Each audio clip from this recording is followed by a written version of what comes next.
This is 99% Craps. Hard's 10, hard's 10. Here's the number. I'll take the full odds on the 10, 200 on the hard way. The limit on all the numbers, 250 on the 11. Thank you very much. Say, you played this game before. Just once. Welcome to the Red Eye Gamblers podcast. High above the second largest city, west of the Mississippi. Two chronic craps players, talking craps, playing craps, thinking craps. This is 99% Craps. Over the next few shows, we're placing every bet, explaining all the rules, starting with the basics and running from there. Coming up on our first episode of 99% Craps, we're setting our baseline of craps knowledge at 0, so we're starting at square one. We're going to deep dive into all the equipment used in the game of craps. Wednesday, July 11th, 2018, also my birthday, episode 1. The Red Eye Gamblers present 99% Craps. Okay, now we're going to talk about the equipment for the craps game. You have to have a table. Yeah, let's start with the table. So the table ranges in sizes depending on the casino. We've seen a little bit of everything, but your average table size would be 12 or 14 feet in length, about 4 foot high, and then the playing surface itself is sunken into the table another 18 inches or so. We're looking at a 12-foot length by about 4 foot in width. And about 4 foot in height. So it's a low profile game. If you're looking for it in the casino, you might not see it. You might see a bunch of people standing around it, and you'll have to get in front of those people in order to see it. And they're bending over, picking up chips, buying chips, shooting the dice, doing those kind of things. But we have seen a bunch of different sizes. The 12-foot table is going to fit probably around 10 people, and then there's 4 employees around that table as well. Your larger tables can fit more people, obviously. You can get up to 14, 16. I've actually seen 20 people at a table. And going the other way around, we've seen really small tables where they actually are closer to 8 foot, 6 foot, or even half tables where you might can only get 4 or 5 people. Yeah, where you on can get maybe 5. Yeah, about 4 or 5 people as well. For the most part, that's the table. That's what you're looking for. Depending on the casino size, you'll probably find at least 2 back-to-back, probably next to each other. And then that'll be called the craps pit, is where kind of all the action would be. The next piece of the puzzle is the table minimum signage. The table signage... Because you don't want to hop on the wrong level that you're not being able to afford. You want to know what the minimum of the table is, just like when you go play blackjack or roulette, you know what the minimum bet is going to be. So on a craps table, there's signage on either side of the dealer across from the table, and it's a small placard, maybe like a 3x5 card. Sometimes it's a little bigger. And sometimes it's now one of the tablets. Well, yeah, it's either video or it's a printed card that'll have the table minimum. It'll also have the table maximum. And it should also show the odds for the table. So that's going to be attached on both ends by the 2 base dealers. For the most part, those minimums can range from $3 if you're in some smaller casinos, $5, $10, $15, $25, $50, $100, and there can be larger amounts too. If you go to Vegas or if you go to a really nice casino, there could be a reserve sign. I think 100's the biggest one I've ever seen. I've seen 200. Yeah, I've seen 200 at Caesars. So, but again, that's just a way to get the riffraff out of the way and let the high rollers have as much fun as they want. The other thing is sometimes a table will have 2 different amounts on the table on the same table. One side will be $15 and the other side will be $50 or whatever. So you do have to take a look at that signage so you know what kind of game you're walking into. But if you put a bet and it's not enough, I'm sure the dealers will let you know. Well, that's something the dealer will definitely do, is let you know whether you've whether you're meeting the minimum of the table or if you've exceeded the maximum at the same time. And I actually think the signage cards are color coordinated. They are. The typical colors for the cards typically match the chip colors. So a red sign usually is a $5 table. There's no $10 chips or $15 chips, so those kind of differ every once in a while. Those will be yellow or orange, depending on the casino. And then a $25 table will be green for the green chips. And then I think $50 I've seen is brown. and then black, obviously, for 100. So, but yeah, they'll be color coordinated, but again, it's on a casino by casino basis. So that's it for signage. The next piece of the puzzle on the table is what the table is covered with. Basically, there's a couple of different fabrics that they throw over the table. Your most common and oldest is the felt top. The good old felt. And for the most part, it's a fabric covering that is over the entire table, has a little bit of padding on it depending on the casino. Sometimes it has a lot of padding, sometimes it has no padding. Again, it varies from casino to casino. And then that is what the layout is printed on. So all the information on how to play, or on where you're placing your bets. Where the boundaries, where the boxes and where all the bets are, they're printed on this layout. Green is your, I guess, most typical. Classic, yeah. And then obviously since fabric and printing has gone a long way since the 30s and 40s, now you can pretty much get felt in just about any color. And then the printing on the table can be a bunch of different colors too. So that all being said, that's your felt top, in which case you can kind of feel it. Everybody kind of knows what felt feels like. The next table covering that we've experienced is called microfiber. And microfiber is something we've seen pretty much only in Vegas, but I'm sure it's just a matter of time for it to go around to different casinos. Mainly just Vegas. I don't know that we saw it anywhere on the trip to Biloxi. Yeah, so for the most part, we've seen it definitely at the Aria and a handful of other. I think the Palms has it, and obviously a few others have it. But it is a little more silky to the touch. I would like, and it's smooth and it's slick. And so the dice behave differently on the microfiber. The other cool thing, I guess, on the casino side is it's good on the maintenance. So yeah, I wonder which one, if you spilled a drink on, which one. Well, that's what microfiber, it beads up. Right. And so that's why they're switching over, is so if anybody spills a drink or ashes on the table from a cigarette or anything like that, the maintenance is a whole lot easier on the microfiber. The other thing is the dice act differently on microfiber than felt. So that's just something to be aware of. Be very aware. Yes. So, and typically you can tell if you just feel the table, if it's nice and silky. You can almost tell by just sight. Yeah, that's true. But it'll take you a while for those people that don't go to casinos very often. But yeah, if it's smooth and silky and doesn't look like felt, it's microfiber. Okay. Now, if we get up off the table layout, the table covering, go to the walls. On the walls of the inside of the table. So if you remember, the table is about 4 foot high, and then the table covering the table felt is down about 12 inches to a foot and a half, sunken into the table. It has walls around the perimeter of that inside, and what's around those walls are pyramid shapes, or diamonds as people call them, and they're basically plastic rubber pieces that have been put around the wall. Yeah, they're not soft.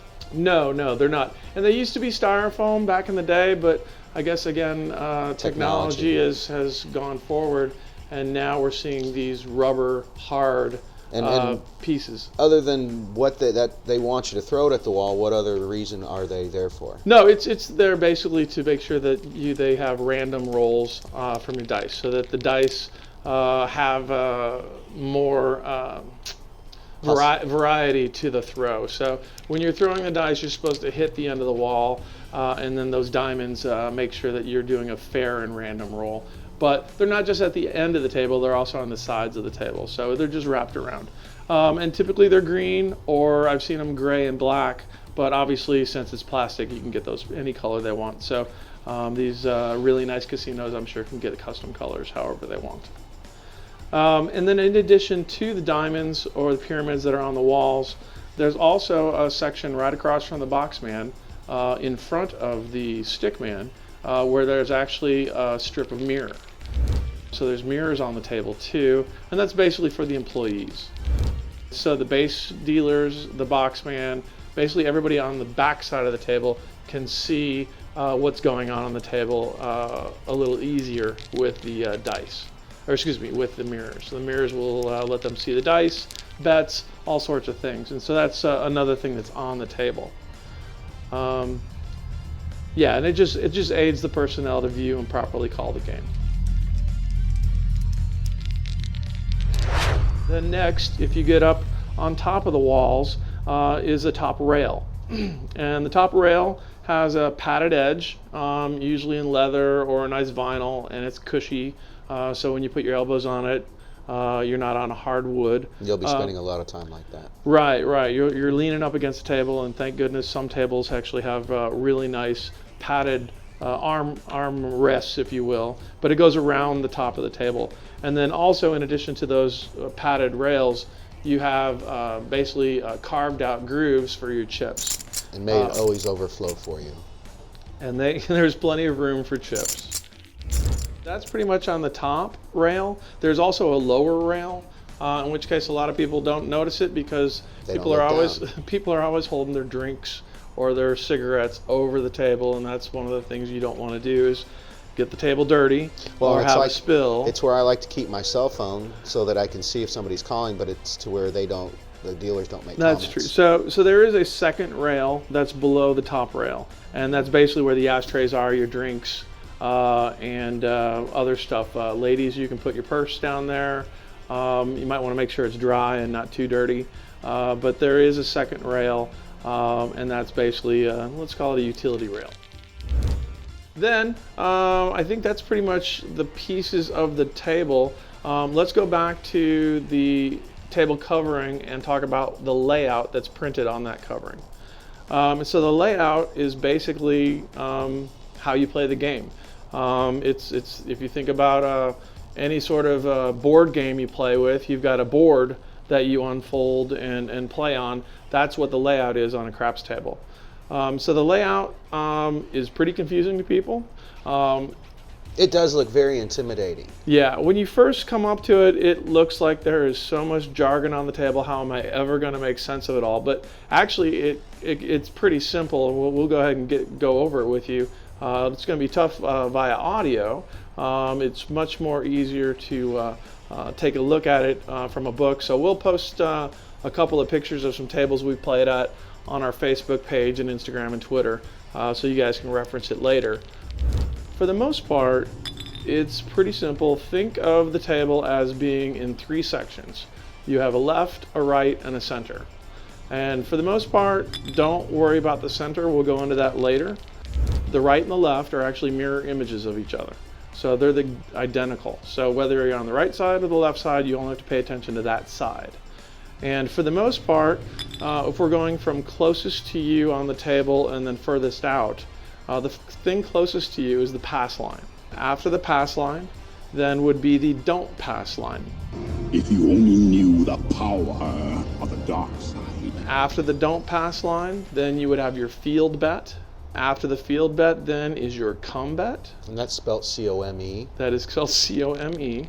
And then above that, you have the place number bets. So you have the number 4, 5, 6, 8, 9, and 10. They're all in boxes. And then there's another box behind that. And then to the outside edge, whichever way you go, if you're on the right or the left, you also have the don't come space. If you only knew the power of the dark side. And then there's also the big 6 and big 8. So that's kind of on your left and your right sides. And then in the center, that's where your hard ways bets are. So when you're going for the the hard 4, which are 2 2s, hard 6, which is 2 3s, hard 8, which is 2 4s, or hard 10, which is 2 5s. That's in the center of the bet. As well as if you're going to bet any 7, your C and E bet, which is craps or 11. Any craps is another piece of that. And then the horn bet, which the horn is the 2, the 3, the 11, or the 12. So all of those bets are in the center, and we'll go all over those bets later in the podcast so that you'll be able to understand what we're doing here. And so that's pretty much the layout. So just remember that you basically have two halves to the table and a center section of the table. But for the most part, we're just going to focus on the left and the right side and talk about those bets, because the middle bets are a little more complex and they're not really the best bets to make either. So we'll go over those later just so you have the information, but we're really not going to press you on betting those because they're not the best odds for the player. The better odds for the casino. So I think that's about it for the layout. Next piece of equipment then, if we're going to go from the table, then we've got the pieces of the table, and so probably the next most important thing to be playing is the dice. Oh yeah, dice for sure. So dice are magic little pieces. They are now factory-made cubes. They're precision. They are flat, perfectly square, perfectly parallel, and they have very sharp edges. You'll basically have 5 dice to a table, and then the shooter then selects 2 of those dice to roll with. Now basically, the die itself has spots on them indicating the numbers, basically 1 through 6, and it's on each one of the faces. And so basically you've got 6 sides to a cube. The numbers 1 through 6 are on those sides. The interesting part of those is a lot of people didn't realize this or don't realize this. The opposite sides, the top face and the bottom face, actually total 7. So you've got 6 and 1 on opposite sides, 5 and 2 on opposite sides, and 3 and 4 on opposite sides. That's how you also know that you've got true dice. If anybody's putting in fake dice, or a casino's messing with you, or something like that, you'll notice that the dice wouldn't be that way. So that's one of the things that are a part of legal dice, is that the opposite sides total 7. The spots on the dice, they're also called pips, and basically what they do is they drill out just a little bit of that surface and then put the ink on there to make the white dice, make the white spots white, or sometimes they're black spots depending on the color of the dice. If it's white dice, they'll use black ink. For the most part, they are all, for the most part, translucent or clear, so you can see that nobody's messed with them, so there's no weights in them or anything like that. They're also serialized, so there will be serial numbers on them. There'll be at least 3 digits or 4 digits on those, and those dice that come in that packet, or that set of 5, will all have the same serial number. Now when you go to the casinos, it'll also have the casino logo, or the name on the casino dice as well, to make sure that nobody's throwing in a dice from another casino and trying to cheat. So for the most part, the dice are the soul of the game. You can't really play craps without them. You've got numbers on the dice, 1 through 6, and so basically what you can do is you roll a pair of dice. The pair of dice can actually roll 11 different numbers. 2, 3, 4, 5, 6, 7, 8, 9, 10, 11, and 12. Those are the 11 numbers that you can get from the sum of dice. Now, from those sums, there's actually 36 combinations that you can roll. We'll go into dice probability later, but that's just to give you an idea. There's 11 numbers you can roll, and there's 36 ways you can roll those numbers. The other thing to mention is dice are actually older than numbers. They're actually the oldest gaming pieces known to man. So they've actually found dice that are over 5,000 years old. They were found basically in the tombs in Egypt in about 3000 BC. So, and I could see King Tut down an alleyway rolling some dice. I don't think he would be in an alley. I think he'd be in a really big house. You gotta go to the alley. So anyway, but we'll go into history in some other podcasts too, and so we'll be able to give you some good stories about that. So for the most part, that is what you need to know about dice.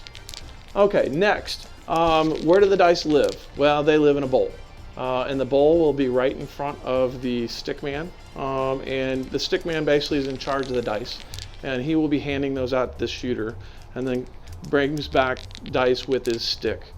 But for the most part, it's a small bowl that's located in front of the stickman, and that contains the dice that are not in use. Or if the table hadn't started yet, it'll have all 5 dice in them. Then not only does the stick man have the bowl, but he also has a stick. And so the stick basically is a 3-foot or 4-foot piece of bamboo or rattan that has a 90-degree angle hooked at the end. And so basically he can pick up the dice on different ends of the table and move them to the center of the table and then give them back out to the shooter when he needs to.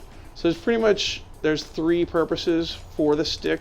One is to move the dice to the shooter or back to the center of the box once they've landed. 2 would be to point out different areas on the layout to different customers. And then 3 would be to point to different players or to indicate the shooter when he's being switched out. So basically it's a pointing stick and a way to move dice around the table. And that is the stick. And for the most part, it's the stick guy's responsibility to have a stick. Otherwise, he doesn't really have a job. Stick and the dice is pretty much his. It's all he's got. It's all he's got. And if you don't have a stick and you don't have dice, you don't have a craps game. So, okay. So that's the stick. Next piece of equipment that we want to talk about is the puck. The puck is a 3-inch round plastic disc that is sitting on the table. There's actually 2 of them, and they'll be on the 2 sides, the 2 halves of the table. It lives in the don't come area. If you only knew the power of the dark side. On the table when it is in the off position. So it has 2 sides. One is an on side and one is an off side. The off side is black and it says off in white letters. The other side says on and is white with black letters. And so when it is off, it'll live in the don't come. If you only knew the power of the dark side. Area on the table. And that basically lets you know that the game has not started, that there is not a point, and that no point has been established and they're ready for the come out roll. When the puck is on, when it's on the white side, the puck then marks the point. So it will be either on the 4, 5, 6, 8, 9, or 10 and be on top of that number, and it will indicate what the point is that the shooter's trying to hit in order to win the game. So it means basically that the game is in action. It means that the point is that number that it's sitting on, and it means that game is in action. And that's pretty much the puck. So we'll talk a little more about etiquette and when to know when to start a game. But for the most part, when the puck is off, that means the game is not in action, and you could get in on the action. And then when it is on, means the game is in progress, and so beware that the game is currently going on.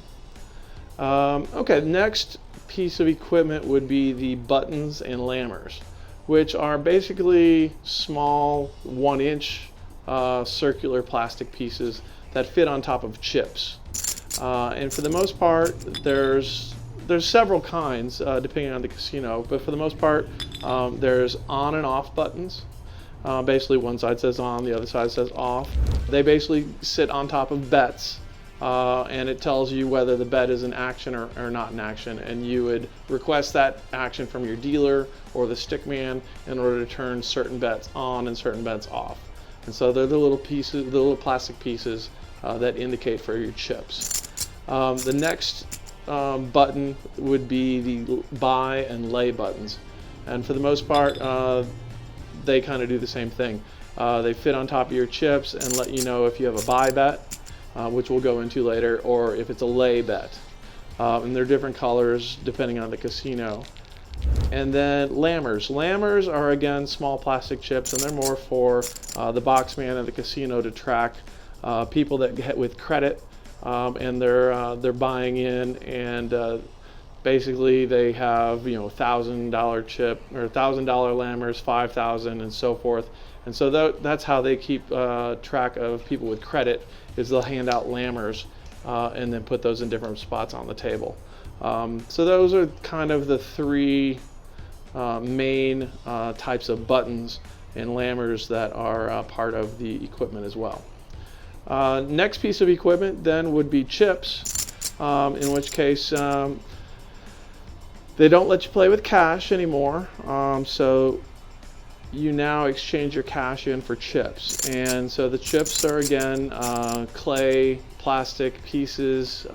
Every casino has them. Every casino has them specific for that casino. Even if a casino has different locations, they're not going to let you use one location chips in another casino. Everything is kind of inventoried to the same casino. And for the most part, it starts at $1 chips. $1 chips are white, $5 chips are red, $25 chips are green, $100 chips are black, $500 chips are purple, and then once you get to $1,000 chips, for the most part they're orange, but some casinos will have them as different colors. And then there's $5,000 chips, and they're gray. But again, once you get to those upper levels, each casino kind of has their own look, so they could be a little different. The other thing is those $1,000 chips and $5,000 chips are also slightly bigger, so they're bigger than your normal chips too. So Yeah, they are. so so that's kind of interesting. So those are the different chips that you change in your money for when you buy in with the dealer. The other thing to mention with chips is the casino prefers you to have the lower denomination of bet on top of your bet. So if you have a $30 bet, which would be a $25 chip and a $5 chip, the $25 chip would be on the bottom of that stack, the $5 chip would be on top. Same way with ones. Ones would be obviously on top of the stack versus confusing those up. So that's another thing to mention about chips. They want the lower denomination on top of the stack. And I think that's pretty much it for table equipment. So we've got a little bit of everything there. And again, we'll have this listed in our show notes and on our Facebook, Instagram, and Twitter page for future reference. Coming up on our next episode, we continue with an explanation, discussion, and review of casino staff and their responsibilities at the craps table. The Red Eye Gamblers thank you for your time and hope you got a little something out of this week's podcast.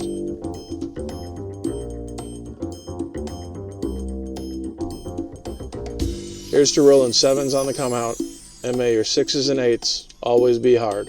Cheers.